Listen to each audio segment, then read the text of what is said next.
Welcome to the Cabral Concept, where board-certified naturopath and integrative health practitioner Dr. Stephen Cabral shares how he was diagnosed at the age of 17 with a life-altering illness and given no hope for recovery. It was only after studying and traveling all over the world did he discover how to combine ancient Ayurvedic healing practices with state-of-the-art naturopathic and functional medicine to fully rebalance the body and re-energize it with life. It's time to discover how to get well, lose weight, and finally feel alive again. And now, here's your host, Dr. Stephen Cabral. Hi, everyone, and welcome back to the show. It's great to be here with you today on this Mindset and Motivation Monday, where we are going to be going through a specific set of laws that were developed many thousands of years ago and passed down throughout the ages. I first heard about them through Ayurvedic-based medicine and Eastern-based philosophy, whether I was in China studying, whether I was in India studying, Sri Lanka studying. The theme of these specific laws of life, of truth, were passed down in all of those major teachings. And that's why one of the things that I believe with all of our advancements in Eastern-based medicine, I should say in Western-based medicine or Western-based philosophy, is that we've forgotten about all of the wisdom that was created and has always been there before us. Sometimes we get so overwhelmed, in sometimes a good way, in the science and state-of-the-art based technologies that we lose the fact that nature has its own sets of laws and principles. And when we break those, that is when we set ourselves up for unhappiness and lack in our life. So that's what I want to take you through today. This is really an amazing podcast for me to put together. And the reason is this, that a few years back, I was following the specific 12-week year principle. And basically, it was a principle in fashion how I live my life, setting 90-day goals and basically breaking up my year into quarters, and I would revisit them every quarter. I've done a specific podcast on that a couple times, and I hope that you check that out. But what I was trying to live my life was, according to these sets of laws, of principles, passed down for, again, every major religion, passed down in all sorts of Eastern-based philosophy, and then all of a sudden I found that there were actually 12 laws of karma, or 12 laws of karmic-based philosophy. And that is what I want to share with you today. It is exactly what I try to live in my own life. And of course, someone has already put pen to paper and really wrote it down in a much more, I would say, convenient and livable based text. So I want to share that with you today. Everything will be available at stephencabral.com/1697. We'll write down those 12 karmic laws for you. I really do hope that you incorporate them into your own life in as much as you are able to. If you do, you're going to see a dramatic, there's no doubt about it, a dramatic increase in your overall love of life and happiness. There's just no doubt about it. All right, so I'm going to share them with you right out of the gates today. And I can link up a few websites as well that also have these 12 laws of karma that everyone should know. All right, the first one is this: the Great Law, or the law of cause and effect. So remember, kind of everything stems from this one. Please remember this as we're going through the 12 laws. We kind of sum it up at the end, but check out this first one. That is this: is the great law, or the law of cause and effect. As you sow, so shall you reap.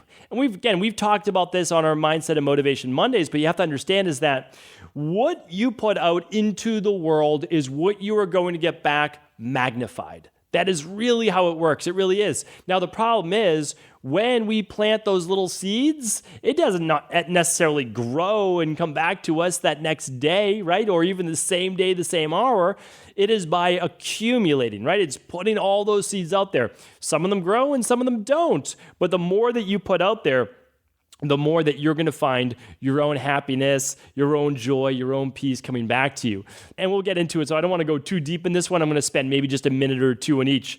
But really, whatever you put out into the universe, it will come back to you. That is really what it's all about. You have to understand that. I'm going to dive back deeper into that one towards the end, since it is the great law. It really is. All right, number 2 is this: the law of creation. Life requires our participation to make it happen. It doesn't happen all by itself.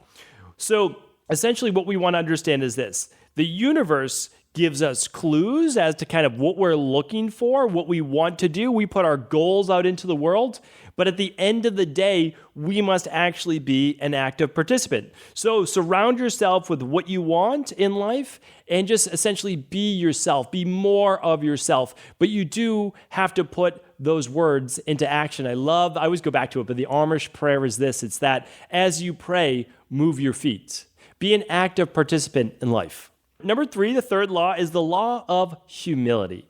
One must accept something in order to change it. If all one sees is an enemy or a negative character trait, then they are not and cannot be focused on a higher level of existence. So we must accept something in order for it to change. So if we're looking at ourselves in a negative way, we don't like something about ourselves, we have to understand so some things are what they are, right? That we are what they are. We must accept that, but also understand that there are so many great things that we do have in our lives, and we do have to focus on the ebb and flow to life. Some things are better than others, and then more good will come to you. There's just no doubt about that. So I really want to focus on this one just for another second, but it's also the refusal to accept what is will still be what it is. It means that just because we're going through a difficult time in our life right now, we can say, okay, I do this all the time. I sometimes say to myself, you know what? Today's not a great day. I'm just honest and trying to be humble about it. And I say, today's not a great day. Wasn't a great day. But you know what? Here's the thing. I'm going to go to bed early tonight. I'm going to wake up early. Tomorrow's going to be a new day. I'll get after it then. By doing that, you say, I accept what is, but I'm going to change it tomorrow. And so that works for me. I just wanted to pass that on to you. Number 4, the fourth is the law of growth. So wherever you go, there you are. It is we who must change and not the people, places, or things around us if we want to grow spiritually and be happy. All we are given is ourselves. This is the only thing we have to have control over. When we change who and what we are within our hearts, our lives follow suit and change too. This is going to come up over and over, but we have to understand this, is that sometimes the cause of our unhappiness is us. It's how we are looking at life. It's how we're looking at the place we live, where we're at, our job, our career, the people around us. It is us who is looking at all of that. So again, this is going to be echoed over and over, but as within, so without. If we are upset about all of the things that are around us, oftentimes we have to look back at ourselves. And I know that we're going to be getting into this, but we have to understand is that we are the ones who go to all of the different places where we are unhappy or not satisfied. We take ourselves to work. We take ourselves to our relationships. We take ourselves to our hobbies, to whatever it might be. So we have to understand is that sometimes if there's a recurring theme in our life, we may have to look inside. Number 5 is this, the law of responsibility. If there is something wrong in one's life, there is something wrong in them. We mirror what surrounds us, and what surrounds us mirrors us. This is a universal truth. One must take responsibility for what is in one's life. Now, again, a lot of this is it's difficult at first to think about. It really is. I talk about 100% responsibility all the time. But a lot of people don't necessarily want to hear that because they say, well, I'm not responsible for that. That person did that to me or this. But we have to understand is that we truly are a magnet for all of the things in our life. And people say, well, I didn't attract that car accident. I didn't attract that. It's not about a specific event. It's about what we have going on inside of us. Positivity, happiness, peace, joy, love. If we have those things, we attract those things more quickly, faster, and at a much larger rate into our life. And if we have more negativity, it's not you're trying to attract one specific event, but sometimes negative events are more likely to happen to you. You hear all the time oh, that person's so lucky. Well, you get lucky by expecting the law of expectancy. You expect good things to come in your life. When you have a lot of bad luck, well, you expect bad things and negative things to come into your life. We have to understand that this is no longer metaphysics. This is no longer woo-woo-based science. This is actually quantum mechanics, quantum physics. We know that what exists inside of us also exists out in the universe. We know that we are energetic beings. We have to understand is that we are responsible not for every little thing in our life, although one could look at it that way. We are responsible for how we feel. What we feel is even much more powerful than what we think and what we say. So remember, as within, so without. So as within you, so without in all of your life. So if you see all these things in your life, that is a reflection of you. It's not difficult to see what a person believes because you can simply look at their life. Please think about that one for a moment. That has been around since the dawn of time in writing. All right, the next one is this. Number 6, the law of connection. The smallest or seemingly least important of things must be done because everything in the universe is connected. Each step leads to the next step, and so forth and so on. Someone must do the initial work to get the job done.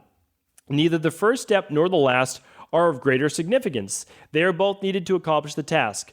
Past, present, and future are all connected. So I love this one as well. And the reason is this, is that sometimes we don't want to do all the little things in life. We really don't, right? There's so many things to do, and oftentimes getting started with something is the hardest part. Like, I don't really want to do that. I don't really want to start the exercise program.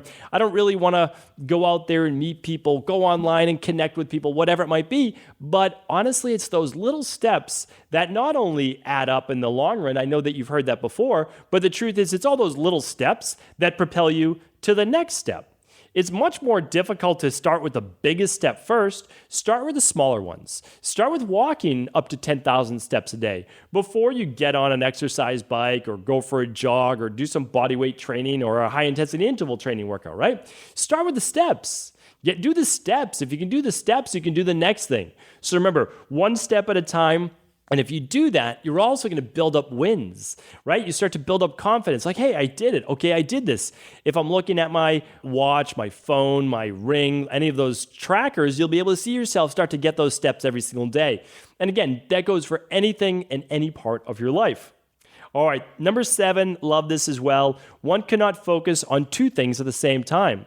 If our focus is on spiritual values, it is not possible for us to have lower thoughts like greed or anger. All right, so here's what it means. It doesn't mean that you can't do more than one thing or go for more than one goal in your life. That's not it. Although I do believe if you have a singularity of focus, you are so much more likely to achieve that goal. It's nearly impossible because everything that you're doing at that moment, at all times when you focus on it, is surrounded with thoughts and feelings about achieving that thing. You keep it in your mind's eye, right? So really, really important. But here's another thing, is that let's just say, you're unhappy right now, you're angry, you're mad, you're upset, whatever it might be. If you focus on something you are grateful for, right? Something you love in your life, something that you're proud of, whatever it might be. If you focus on that thing, well, you can't be focusing then on the unhappiness.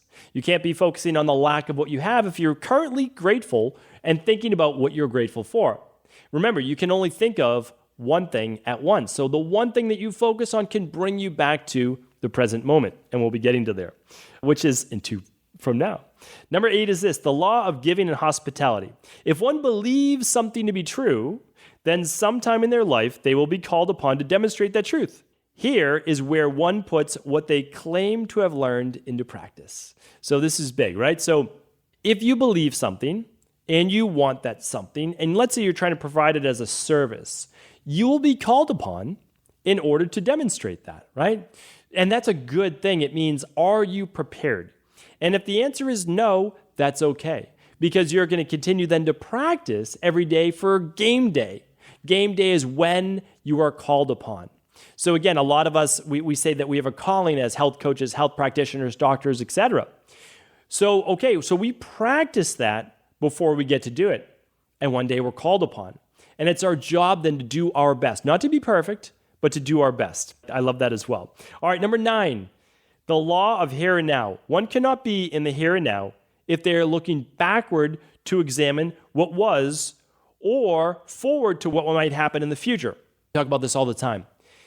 Depression is living in the past. Anxiety and fear is living in the future.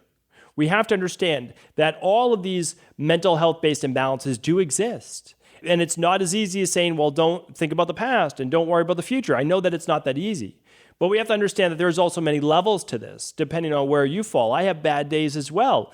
If I'm focused about what could go wrong in the future, well, that's going to paralyze me. I'm going to live in fear. I'm going to have anxiety. And of course, if I dwell on what happened in the past and negative things that happened in the past, then I continue to live there in the present moment. We have to understand is that we choose where we want to live from moment to moment in our life. And if we choose to think about the past, we're living there, right? We're living in the past because that is what we're thinking about at that moment. And if we're worried about the future, we also live in worry because we're thinking ourselves into that position. The best thing that you can do is be present, be focused in the here and now.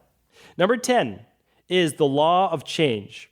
History repeats itself until we learn the lessons that we need to change our path. So this is probably never more important than right now, right? We're worried about specific diseases. We're worried about specific states of health. We're worried about the environment. We are worried about politics, all of these different things. And I get it. There's a lot to worry about. But we have to understand is we've been through this before. We've been through this before in different ways, shapes, forms, and words and names for specific health issues. We've made it through those specific times before. But we have to understand is that we can't keep repeating these mistakes. At some point, we have to say, this is the issue at hand. This is the best way to solve it. There will be a little bit of pain involved as we pull up that Band-Aid, but we have to do it because we can't keep making the same mistakes over and over. That it should not be how we live our lives, how we live our personal life, then at a community level, then at a country-based level, and then at a global level as well. So I think we can only work on ourselves for the most part, right? We all need to work on ourselves, then we can help others in our community, and then hopefully that spreads out across the world. That is the goal. Number 11 is the law of patience and reward. All rewards require initial toil. Rewards of lasting value require patience and persistent toil. True joy comes from doing what one is supposed to be doing and knowing that the reward will come in its own time. So why this is so important is that I truly believe that you can have everything it is that you want in life. I truly believe that. I wouldn't say that to you if I didn't believe it. I just don't always believe that you can have it tomorrow or even today, right? I believe that you can enjoy the feelings today, which is what we are talking about, right? We are talking about that, is that we need to feel the feelings of what it will be like when we live in that future moment in time of achieving whatever it is that we want to achieve. The family, the relationships, the career, the body, the health, whatever it might be for you. You need to feel the feeling of already having accomplished it. Hold it inside of your heart and your head. And then we can go about doing the things that we know that we need to do, the toil, in order to receive that end goal, but already feel as if it's been done today. Enjoy that feeling today. That will help carry you through anything that you need to do in order to persist. I believe it was Napoleon Hill that said the most important of all of the traits that he studied, of all the most successful people that he was allowed to study, he found that it was truly persistence which enabled successful people to be successful. So if he looked at all the different things all around the world of successful people, he said there was one thing that they all did have, and it kind of rose above all of the others, and it was persistence. So it allowed the person that wasn't as smart still achieve their goals. It allowed the person that didn't have the same amount of resources or finances, whatever it may be, to still achieve their goals because they were persistent. They refused to give up and they enjoyed that path along the way. Sure, it was hard work, but they knew that it was going to pay off. So be confident knowing that you will receive everything that you've asked for in good time. Have patience. Number 12, the last law is the law of significance and inspiration. One gets back from something whatever they put into it. The true value of something is a direct result of the energy and intent that is put into it. Every personal contribution is also a contribution of the whole. Lesser contributions have no impact on the whole, nor do they work to diminish it. Loving contributions bring life to and inspire the whole. So this is kind of a deeper one, and I'm glad that we're ending with it right here. But what we want to really look at and understand is that we are our own whole in and of ourselves. And we need to contribute on a daily basis in small tasks, larger tasks, medium-sized, moderate-sized tasks, in order to being and doing and achieving everything that we want in life. And that sometimes the actual being and doing are as important along the journey as the getting, as the actual receiving. And at the same time, which gets a little bit deep, everything that we do also contributes as a larger part to the larger whole, which is our community, all the people that we touch in our life, and all the people that they go on to touch. And we can see that it begins to create what's called this butterfly effect, right? The flapping of a butterfly's wings are felt for miles and miles away. It is the effect that all of us have on ourselves, on our community, the people that we touch, and those people then all around the world. So there is this beautiful connectedness to all of us and everything that we do. But we have to understand is that we're never going to be perfect, but we do want the sum of everything we do to be great. Meaning like we can't be perfect, but we want to do our best. And then that means on a daily basis, hourly basis, minute by minute basis. It's the feelings that we feel, the thinking of the thoughts that we think, and the doing of our actions. All of those things lead down the path, the journey that we're all on. It will take a little bit of hard work, but the hard work will absolutely be dedicated to achieving the goal that you want, and that's going to lead to the ultimate satisfaction that we're all looking for, because in the end, we're trying to do all of these things, achieve the relationships, the family, the health, the body, whatever it is, to ultimately feel love, to ultimately feel happiness in our life. If we can do these things and we can focus on these 12 laws of karma, there's no doubt that we're going to be able to achieve that. So I hope that you enjoyed these 12 laws today. They really solidified how I was trying my best to live my life. And I learned these many years ago, but never in this beautiful format that's been laid out for us. So it's one of those things like the 12-week year and the 12 laws of karma that people have been able to really solidify it to allow us to say, okay, I can focus on these things. And maybe we just focus on one day at a time. And that's great as well. So remember, it all goes back to the great law. I just wanted to sum up with that one. And that's as you sow, so shall you reap. Meaning that if we want more, we must do more, we must put more out there in a positive way. But it also means this: whatever you sow, so shall you reap in terms of your feelings and your thoughts. I work with so many people and they're anxious and they're upset and they're depressed, and I get it. And there's a lot of reasons to feel that way. But if we put out more feelings of happiness and we help more people, we try to spread more joy, ultimately that will come back to us as well. Thank you so much for tuning in to another Motivation and Mindset Monday. As always, if this show was helpful, please do feel free to share it with anyone else you believe it could serve. Before you go, I wanted to share a personal story with you. The real reason I began to get well finally is because I figured out what was wrong with me. And that might seem pretty obvious, but I went from doctor to doctor for over 2 years before discovering at-home functional medicine lab testing. These are the labs that enabled me to finally figure out what was wrong with my hormones, blood sugar, electrolytes, and gut health. And once I knew what was wrong, I could then follow a proven plan in order to rebalance my body from the inside out. This is why I believe so strongly in functional medicine lab testing and why I've made it my mission to share these labs with the world. Now at equa.life, you can order an at-home lab test or a lab bundle for you and your family and be able to complete it within the week. Plus, the EquaLife difference is that you're not left to try to read and figure out these labs on your own. We explain what your lab numbers mean, what they mean in the much bigger picture, and then how to go about rebalancing your body in order to heal.